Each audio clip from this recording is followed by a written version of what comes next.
been making parts in Cedar City for 30 years. We're really established in the community, and a lot of people are familiar with the company. But since we've joined Align, we're doing all sorts of new things, being a partner in a bigger organization, being able to expand into areas we haven't been in before, new equipment and new processes, and being able to have a whole bunch of other partners in other companies that I can talk to and that I can interact with, that I can see how they do things, what kind of machines they run. That's really cool. And it's a chance for me to, and our whole company, to learn about new things that we didn't know before and to expand our capability and to be better.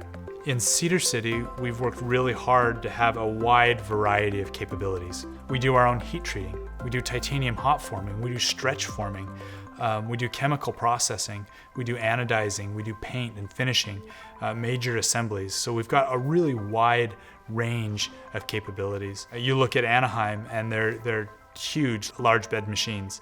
And then you go onto another site that's got these really tiny, high volume type parts. The diversity of capability that the Align group of companies can bring to the table is really unique.